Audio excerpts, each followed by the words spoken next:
Welcome to Picture Perspective. My name's Jordan Kennedy. Today, I have the pleasure of having a fellow partner of mine, Jake Berger, to talk all things employee share schemes. Jake, let's get into it. Sounds great. Before we kick off, a reminder, this is general advice in nature. Should you wish to seek personal advice, please reach out to your advisor. So Jake, let's start with the basics. Employee share schemes, what are they? Why are they so attractive for employers to implement? Thanks, Jordan. So an employee share scheme is basically just when the company, an employer, grants shares or options, or, some kind of rights to shares to an employee. Importantly, most people think of it as like a traditional ESOP, where we've got this little piece of paper and we give it to you, but it can really be anything. It can be a verbal promise, it can be in a shareholders agreement, it can arise in a lot of different contexts. Why are they so attractive? There are several reasons why. I guess, firstly, they're often seen as kind of a cheap way to... No cash. Exactly. Yeah. But in reality, they actually, I guess, are not always that cheap because they dilute the other shareholders, so you've got to take that into account. They're also, seen as something that rewards tenure and loyalty. Yeah, locks people in. Spot on. In certain circumstances, it's simply just the peers. If you are a startup, you need to have one of those. It's kind of just... Well, it used to always be like tech companies used to be big with these sort of things, but it's any industry, any company, shape, size. Yeah, look, spot on. I would say there are some industries where it's a natural fit and some where it's not necessarily a natural fit, and you often get problems where you have someone who hears about an ESS and wants to put one in, but it's not necessarily the right product for them. And is there a right time and juncture of the business's evolution to implement one? Or is it, day one, startup land, let's do it? Or is it when it gets a little bit more mature? What sort of timing do you look at? Good question. It really depends. So I guess, a natural time often is kind of within the first year or two. Especially because early on, you can often access what's called the startup concessions, and generally if you're able to access them, there's no reason why you'd do anything else. Like, they are just a fantastic concession. While we're there, tell us what are the concessions for in startup phase? Yeah, okay. So startup concessions, really it's kind of three concessions in one. So the first concession that you get is that you're straight on to what's called capital account, which means you get concessional treatment. So it means that when there's an eventual sale of the option or the share, you potentially get the CGT discount. Yep, so same rules. If you hold it for more than 12 months, you get a 50% discount, etc. Yep. Okay. Yep. Whereas ordinarily, you'd get taxed at marginal rates for the ESS regime. So it gives you that advantage of getting a concessional tax rate. So that's the first concession. The second one is, in order to get into the startup concessions, you need to have a thought to what the value of the share is, the underlying share, either because options have to be priced at that price, or if you issue shares, you can do it at a maximum of 15% discount. But you have to therefore turn your mind to what is the value of these shares. Yep. What you can do in certain circumstances under the startup concessions is you can rely on what's called the net tangible asset approach, which essentially allows you to completely disregard IP, goodwill, all those things that actually are of value but are not on your balance sheet. Wow. Makes it firstly much easier to determine the value, because you just print out what's the balance sheet. Okay, well, that's the value. But secondly, because you're disregarding all of these things, IP, goodwill, that potentially have significant value, and if you think about a startup, IP is normally the most valuable thing there. It allows you to set a much smaller exercise price in the context of options, for example, which potentially, as a owner of the business, means you don't have to dilute yourself as much. You can give away less equity because they're getting value from day one. Yeah. The third concession is really kind of just a bit of a technical concession, which is normally when you exercise an option, you reset the acquisition date for the purposes of working out the CGT discount. Start date, yep. With the startup concessions, you don't. So it means you can exercise the option, get the share. You don't have to wait 12 months after that before you sell the share. Okay. Interesting. And from an employee's lens, it's great to have the buzzwords and the acronyms, and your boss comes in and goes, "Hey, we're going to issue you some shares." Is there education that you would go through to the employee as well to make sure they understand and the employer or the issuer is getting the bang for their buck in what they're trying to whether it's locking somebody in or something like that? Is that a journey that you go through in advising there? Completely. And I would say, we've seen employee share schemes that have gone terribly wrong, or at least, the board has spent, countless amounts of time and money putting a scheme in place.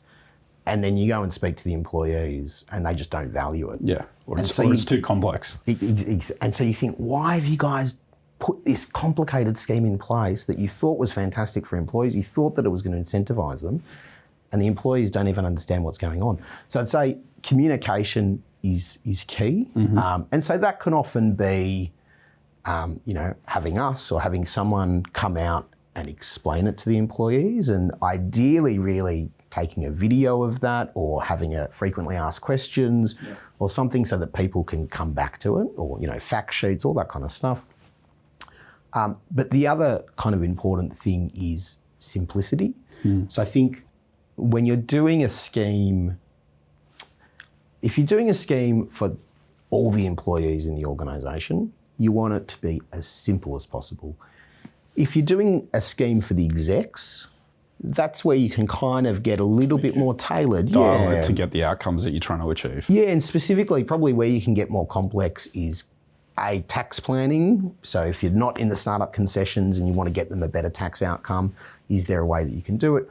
And also in the KPIs that you measure them on. So I would say for your average employee, just do it tenure-based.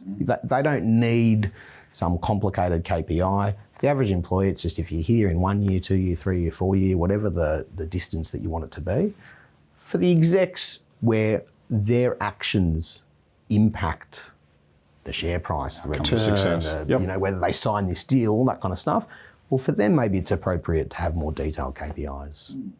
So, Jake, we've talked about the value for startup businesses in setting up an employee share scheme. What other types of businesses is it relevant for?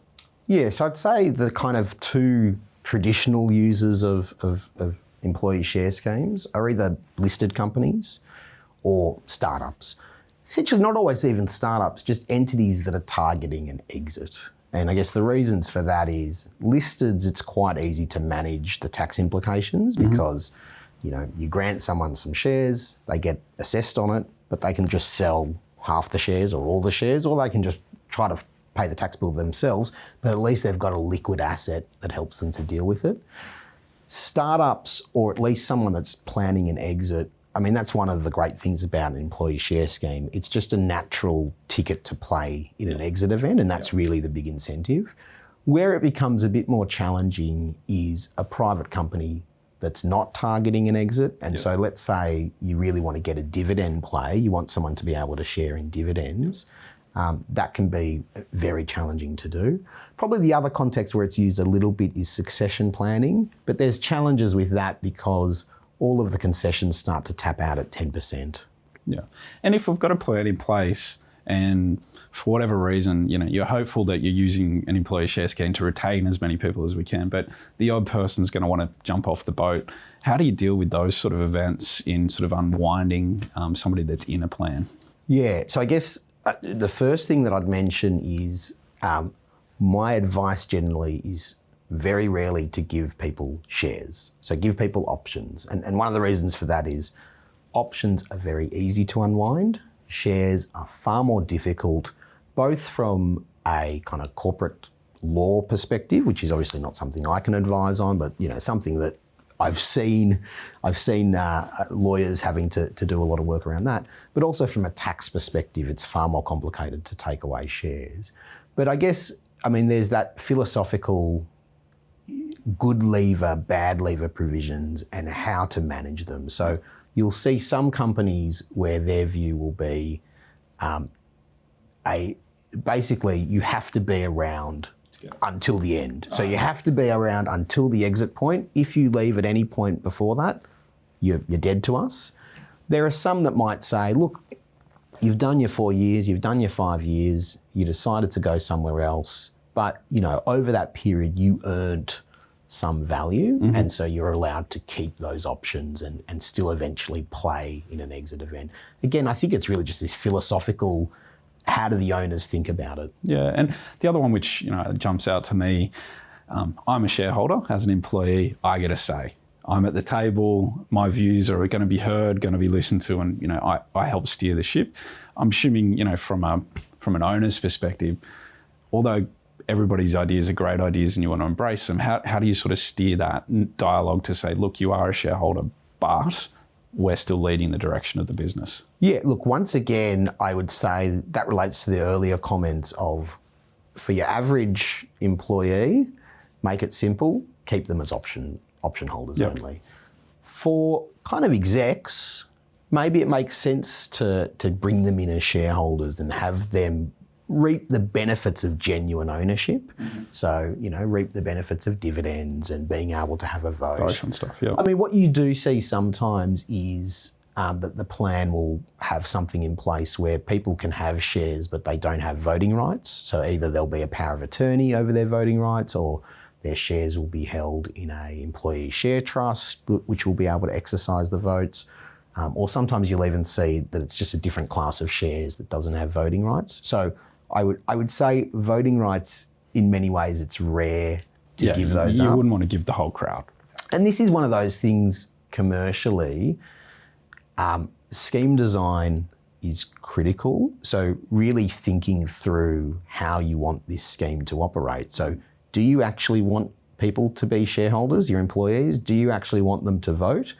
And so you really need to plan for those things beforehand, because we've seen some disaster cases where, people just got off the shelf plans, the cheap plans, they didn't really understand them. And then suddenly people are exercising options and becoming shareholders, and that could create tax implications and commercial implications. So it's really, I guess, being considered at the beginning and going through it with someone who has some experience and has seen some battle stories. Tell some stories, yeah. Exactly. So you touched on a little bit, but if somebody was looking or thinking or contemplating going down this path, where would they start? Obviously reaching out to someone like yourself or somebody in the team to talk through, but go through that detailed planning phase. Yeah, so I think it's really kind of like normally like a 3-stage process. So normally there'd be kind of, I guess, a consulting process of, these are the different types of plans. What kind of plan are you interested in? What kind of plan fits best for, the outcomes that you're seeking to achieve? So decide upon the plan, and then once you've decided on the plan, there's then tweaking, what good lever, bad lever provisions do you want? So it's just all those tailoring phases. Yeah. It's not a off the shelf because it can end in disaster. It's the more tailored, but not making it so prescriptive that it's complex to administer, you fall into traps. So there's a fine line between complexity and simplicity in design. Yeah, and it's making sure that the employer or whoever's going to be administering and implementing the plan understands it. Yeah. Because, so often they just don't understand it. Or alternatively, the person who did understand it leaves, and then you're left with the new CFO coming in or the new head of HR who's trying to, juggle a plan that it wasn't his and he didn't create it. Doesn't own it. Excellent. Well, Jake, thank you very much for your time. Really insightful. If anybody would like to reach out to Jake to get further information or have an additional conversation, please feel free to do so. Thanks Jordan. Thanks for having me, mate. Thanks.